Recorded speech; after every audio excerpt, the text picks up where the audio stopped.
Hi friends, welcome to கீர்த்தி வீட்டு சமையல். இன்னைக்கு இந்த லாக்டவுன் டைமில் ஏதோ செலிப்ரேஷன் அப்படின்னா நம்மளால் கேக்லாம் வெளில வாங்க முடியல. அதுக்கு வீட்லேயே மைதா எதுவுமே இல்லாமல் சிம்பிளாக பிஸ்கெட்ஸ் வச்சு எப்படி கேக் செய்கிறது அப்படின்னு சொல்லி பார்க்கலாம்.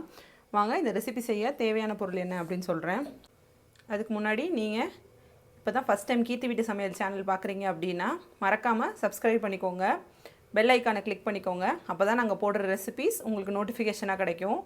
வாங்க இப்போது இந்த ரெசிபி செய்ய தேவையான பொருள் பார்க்கலாம். நான் இன்றைக்கி ஓரியோ பிஸ்கெட் எடுத்திருக்கேன் இன்றைக்கி.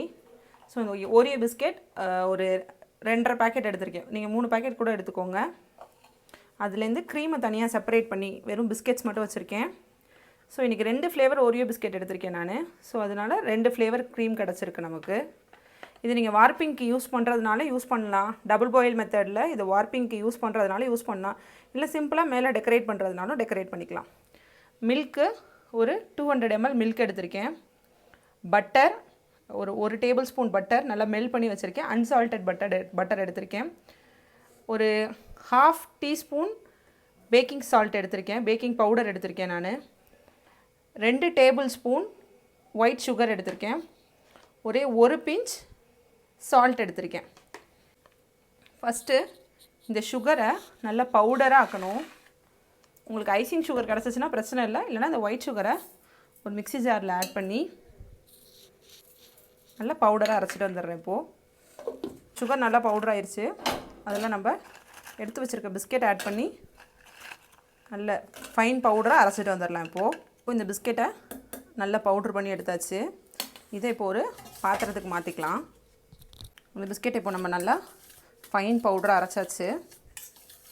இப்போது இதில் நம்ம எடுத்து வச்சுருந்த பேக்கிங் சோடா, சால்ட்டு, இது ரெண்டுத்தையும் போட்டு நல்லா மிக்ஸ் பண்ணிக்கோங்க. நல்ல ஒரு விஸ்க் வச்சே நல்லா மிக்ஸ் பண்ணுங்கள். அப்போ தான் எல்லா இடத்துலையும் இது போய் மிக்ஸ் ஆகும். அண்ட் தென் நம்ம எடுத்து வச்சுருக்க பாலை கொஞ்சம் கொஞ்சமாக இதில் ஆட் பண்ணுங்கள்.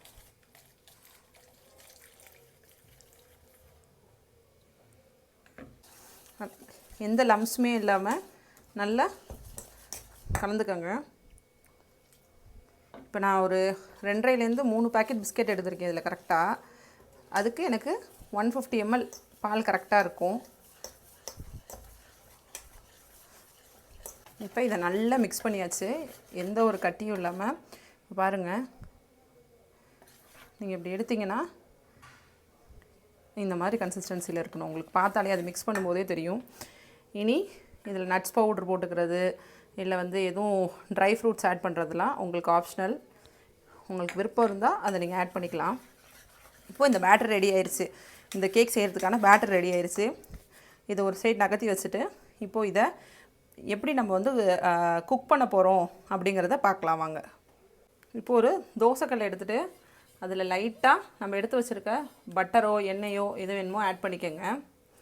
இந்த தோசைக்கல் நீங்கள் அந்த பிஸ்கெட்டை பொடிச்சிட்டு வரீங்கல்ல, அந்த டைம்லேயே ஆன் பண்ணி ஒரு 3 minutes ப்ரீ ஹீட் பண்ணி வைங்க. இது நல்லா கொஞ்சம் சூடாக இருக்கணும். நெக்ஸ்ட் அந்த தோசைக்கல் சூடாகிட்டு இருக்க டைமில் ஒரு குக்கரில் சைடெல்லாம் நல்லா பட்டர் தடவிக்கோங்க. உங்கள் வீட்டில் பட்டர் ஷீட் இருந்தால் பிரச்சனை இல்லை. இல்லைன்னா நார்மல் ஒயிட் ஷீட் இருக்குல்ல, அதில் நல்லா பட்டரை தடவி, என்கிட்ட இன்றைக்கி பட்டர் ஷீட் இருக்கிறதுனால நான் பட்டர் ஷீட்டே ப்ளேஸ் பண்ணுறேன் இன்றைக்கி. இது மாதிரி பட்டர் ஷீட் எடுத்து இதுக்குள்ளே நல்லா ஃபோல்ட் பண்ணிவிட்டு இதுலேயும் ஃபுல்லாக எல்லா சைடும் பட்டரை நல்லா தடவிக்கோங்க. சப்போஸ் மறுபடியும் அதான் சொல்கிறேன், உங்கள்கிட்ட ஒயிட் ஷீட்டு தான் இருக்குன்னா normal white sheet plain sheet போட்டுட்டு அது மேலே ஆயில் இல்லைன்னா பட்டர் தடவிக்கோங்க.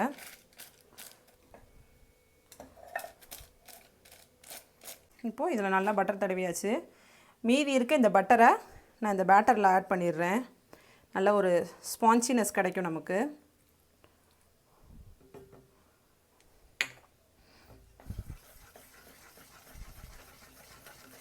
இப்போது நம்ம மிக்ஸ் பண்ணி வச்சுருக்க பேட்டரை இதில் ஆட் பண்ணிக்கோங்க. எப்போவுமே உங்களோட கேக் டின்னோ இல்லை குக்கரோ அது ஃபில் ஆகிற மாதிரி பேட்டர் வைக்காதீங்க. ஏன்னா அது ஃப்ளஃபி ஆகி வெளியில் வரதுக்கு கொஞ்சம் ஸ்பேஸ் வேணும். இப்போது இந்த பேட்டர் நல்லா ஊற்றிட்டு நல்லா ஈவனாக ஆக்கிக்கோங்க.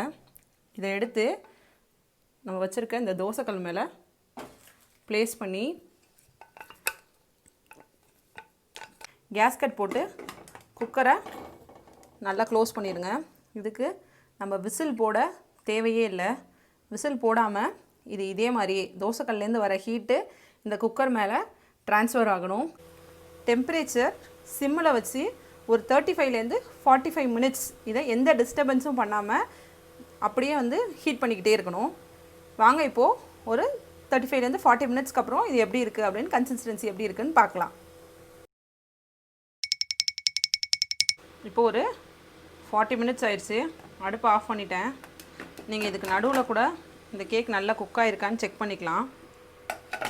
இது மாதிரி ஒரு டூத் பிக்கர் எடுத்துகிட்டு ஜஸ்ட் இப்படி டிப் பண்ணி பார்த்தீங்கன்னா பிக்கரில் எதுவுமே ஒட்டி இருக்காது. ஸோ இந்த டைமில் இதுக்கு மேலே கொஞ்சம் பட்டர் தடவிட்டு ஃபுல்லாக எல்லா சைடுமே ஒரு கிளாஸி லுக் இருக்கும் இதுக்கு. அதுக்காக பட்டரை நல்லா தடவிட்டு இந்த குக்கர் எடுத்து கீழே வச்சு நல்லா ஒரு 10 மினிட்ஸ் கூல் டவுன் ஆகணும். அதுக்கு முன்னாடி இதை டிஸ்டர்ப் பண்ணக்கூடாது.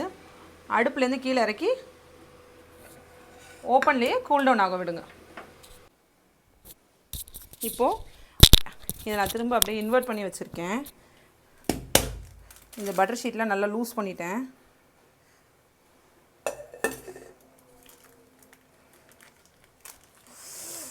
ஆவ், நல்ல ஸ்பான்சியான கேக் ரெடி ஆயிடுச்சு நமக்கு. பாருங்கள், சைட் டெக்ஸ்சர்லாம் பாருங்கள். இது மேலே நான் என்ன செய்கிறேன் அப்படின்னா டாப்பிங்ஸ் உங்களோட விருப்பம்.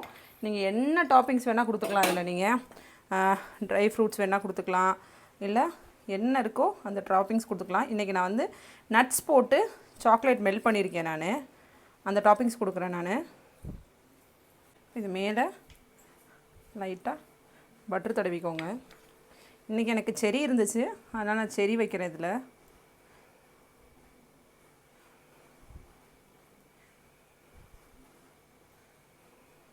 இப்போது கேக் நல்லா டெக்கரேட் பண்ணியாச்சு. சூப்பரான ஓரியோ பிஸ்கெட் கேக் ரெடி ஆயிடுச்சு. இதை நீங்களும் உங்கள் வீட்டில் ட்ரை பண்ணி பாருங்கள். இதோட சாஃப்ட்னஸ் எந்த அளவுக்கு இருக்குன்னா நம்ம பேக்கரியில் வாங்குகிறோம்ல அந்த கேக்கோட சேம் அதே சாஃப்ட்னஸ் இருக்குது.